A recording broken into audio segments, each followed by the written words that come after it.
not be the best team to review this game because, well, we've played a game or two in our time. Yes. I've read one Discworld book and seen one Discworld movie. I've read no Discworld books, and I have not seen any Discworld movies. Now, the movie I saw and the book I read, they were hilarious. It's fun. It's an interesting world, but they only scratched the surface, and I know there are Discworld fans. I don't know what they call them. Discites? Discos? I don't know. But anyway, I can say right now, before even talking much about the game, that if you are a fan of this universe, I'm assuming you will like the game because every card looked like it had a hilarious story behind it that I didn't know about. Right. And I knew a couple of them from the one book I read, and that was it. So I would assume that if you like it, but even if you don't like it, then you're in favor because we can tell you what the game's like from that point of view. There you go. Here we go.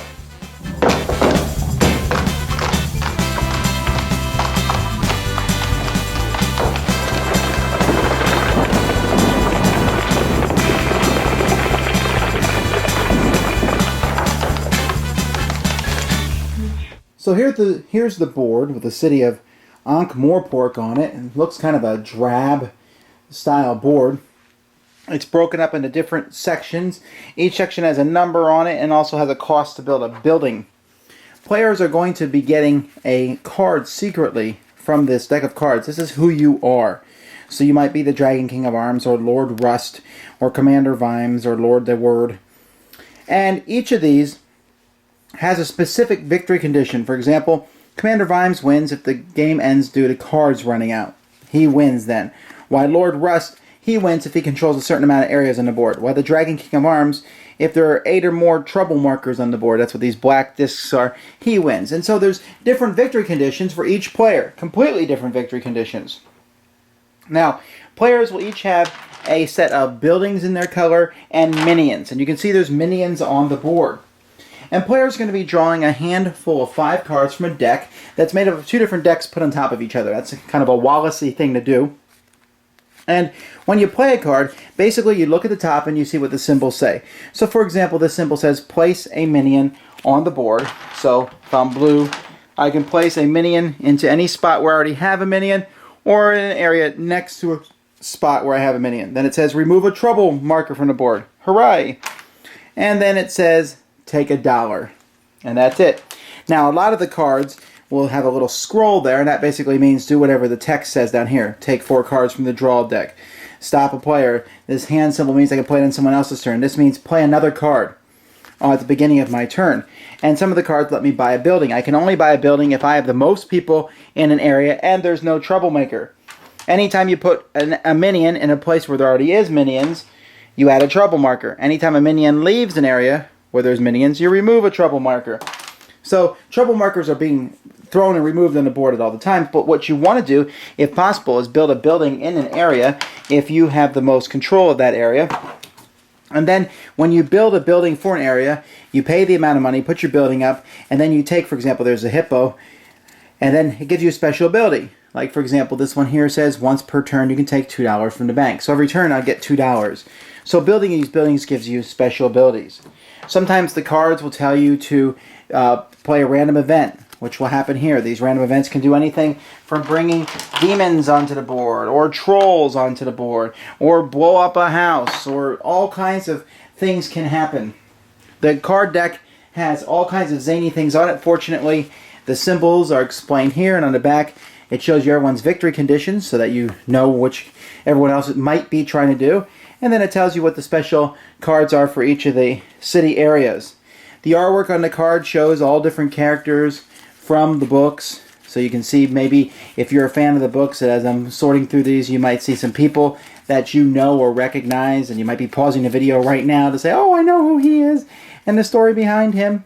So that's all. But basically the game is play a card, draw up to 5. Play a card, draw up to 5. Eventually someone is going to meet their victory conditions, or if no one does, you run out of the deck and the guy is not in the game who wins when the deck runs out, then you have a point system where you count that up. But I can't imagine it happening most of the time because someone will likely meet their victory conditions. Now, if I had taught you this game, Sam, and did not tell you who designed it, would you have guessed Martin Wallace? Absolutely no. Yeah. No. Yeah, it's wow. This is, at first I thought, this is kind of like a medium style game. Now I'm thinking it's almost light. Yes. The cards are off the chart random. Yeah. I mean, you just play a card and say, I'm doing this, I'm doing this, I'm doing this.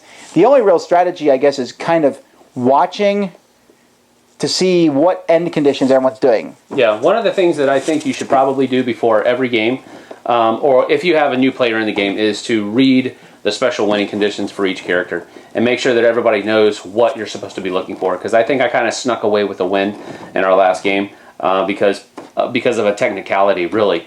Everybody thought that if I had my guys in 9 territories at any point in the game that I won, but it was actually at the beginning of my turn if that happened, and they were asking me, well, haven't you just won? I was like, no, and I was able to act like that wasn't my power simply because they didn't understand exactly how. Yeah, but I don't think we could have stopped you anyway. But maybe not. But I think it's worthy to mention that you should, everybody should have, just to be fair, a good understanding of how everybody's going to try to win the game.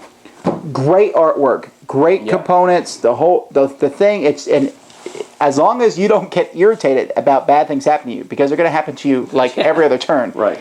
You'll have a blast just saying, bam, I'm taking this guy out. Oh, look, I just burned your place down. Oh, an earthquake took out your building. I mean, it's the most chaotic Martin Wallace game I've ever played, I think. Probably so. And those events, we really didn't get hit hard by the events. But we could have. Yeah. We got real lucky on the dice rolls that came with the cards. So there's a lot of stuff. You're probably going to get your butt kicked pretty hard, but you're going to enjoy every minute of it, and that's kind of a cool thing about a game. I've been debating on whether I'm going to keep this game or not, because I like it, but I didn't love it, but I liked it. But, the more I think about it, the more I don't have many games in my collection that are just this easy to play. You go boom, boom, boom, boom, boom, right. And everyone's having a good old time, and the multiple victory conditions is a neat concept. So I'm going to give this 2, I don't know, elephants up, 2 turtle flippers up. Oh, you took it, man! Why didn't you stay with the elephant? Man. Well, there we go. But I think if you like the universe, that you will love the game. Yeah. I'm convinced of that. And if you don't like the universe, it's still a really fun game. You're playing in some kind of cartoon fantasy universe, and it's neat. But realize it's light and chaotic, which is a genre that I like. Not all the time, but I do like it. So, yeah, I probably will end up keeping the game. I would say it's a light medium, if I can reverse those two. A lot of people try to say medium light, but I think it's on the other side of that. It's a light medium game because there is some text reading. There is a good bit of area control aspect to it that might be a little difficult for some people to understand. But I am going to give it 1.5 elephant ears up. There you have it. Because Republican. I think it has staying power. I think it has legs just because of the randomosity of all the cards and how they're played and all that kind of stuff. Plus, I think it has a unique theme to it. There you go. So, 1.5 elephant ears up. Discworld!